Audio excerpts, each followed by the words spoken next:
period good health and success. Thank you very much for your words, Mr. Mayor. And I think you have touched upon the full agenda and content of our conference. I hope that our guests and presenters will be able to add even more valuable content so that we can learn.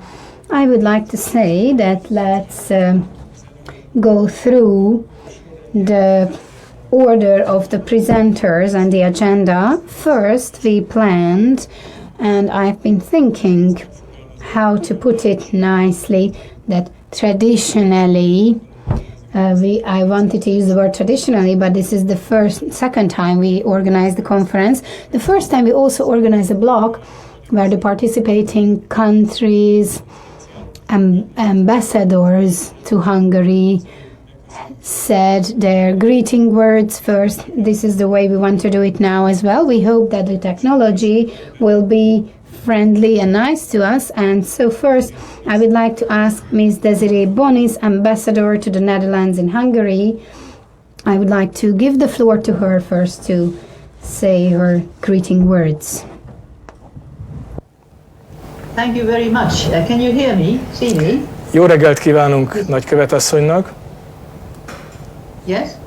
Yes, good morning, Your Excellency. Can you hear me? Yes, we can hear you. That's great. Okay, good morning once again.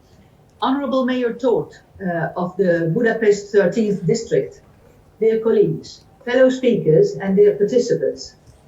I'm really happy to open this very topical conference here with you on smart city solutions, as the smart city is already all around us nowadays.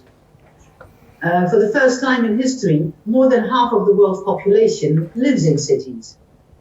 The Netherlands is one of the most urbanized countries with the highest population density in Europe. Just 1 year ago, inspiring smart city solutions of Amsterdam were introduced here by the Dutch speaker, Frans Anton Vermast. Amsterdam was an early starter and launched its smart city program more than 10 years ago. Some of the solutions presented at last year's conference proved their relevance during the COVID pandemic.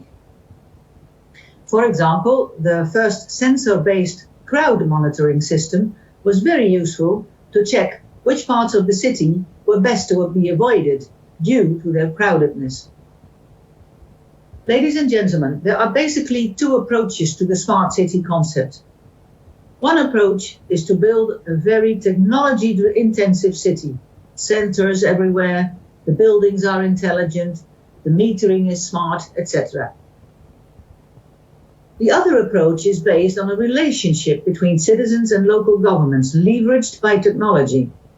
In this approach, citizens take a more active role in managing their own neighborhoods and collaborate with the local authorities to improve public services. Hence, public services are provided in a very efficient manner. And the mayor already touched upon this approach just now. Our claim to fame here is that the Dutch cities are good in combining these two approaches, thus creating inclusive, collaborative and smart urban areas.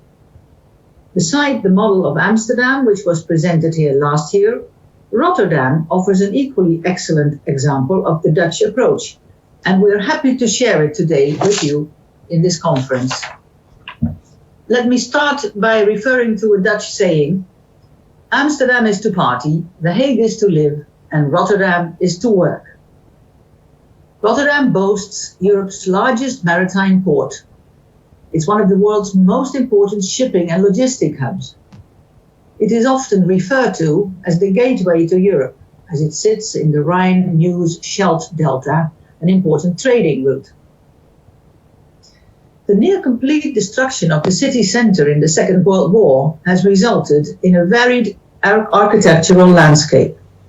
Rotterdam as a grey city of concrete buildings and polluting industry is a thing of the past. It evolved into a pioneering smart city, transforming from an industrialized port town to one of Europe's most innovative hubs. It's also one of the world's C40 cities, a group of nowadays 96 cities that are actively confronting the problems of climate change and executing plans to develop a more sustainable future. Given the city's proximity to the sea and that 4/5 of the Dutch port is below sea level, tackling climate change is at the heart of the city's smart revolution. In 2019, Rotterdam signed its own climate agreement, setting a goal of reducing CO2 and other greenhouse gas emissions by 50% within a 10-year period. Because being smart also means being more sustainable.